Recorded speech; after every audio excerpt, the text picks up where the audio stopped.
Hello, I'm Jody Beighton and I'm an auctioneer and valuer here at Tennants. I specialise in ceramics, and recently we've been working on the next country house sale forthcoming on the 13th of May, so I've been asked to select something in that auction that's of interest to me. So I picked out this Don pottery jug. I find it interesting mainly because it's Yorkshire pottery, so I'm a local lad, so it's local pottery, so local to me, and more so it's actually from South Yorkshire, from Swinton, the Don pottery, so in Rotherham, which is close to where I was born and grew up, so quite special to me. So the Don pottery factory started in 1790 and actually wrapped up in about in the later 1890s, so at about 100 years running. This jug's from the earlier part of the factory's history, so very early 19th century, and it's a fine white lead glazed earthenware, then sort of transfer printed and hand enamelled with this rather curious looking gentleman. And they're known to collectors and in the trade as orange jumper jugs, and that's all to do with this character that's portrayed on the jug. And that's part of what makes it really interesting to me, is because most of the things that we catalogue and look at are either decorated with flowers or landscapes or things like this. So it's a little bit different in its decoration. It's almost sort of commemorative, a bit documentary, but it's really a homage to this character.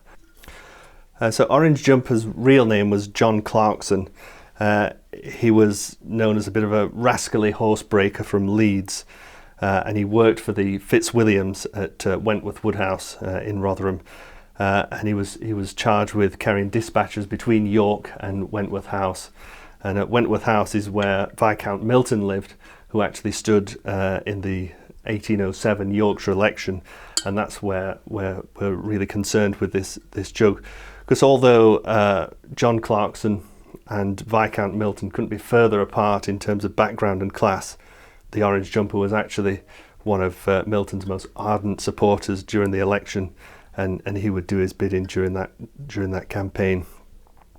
The picture of the Orange Jumper is actually based on an original drawing.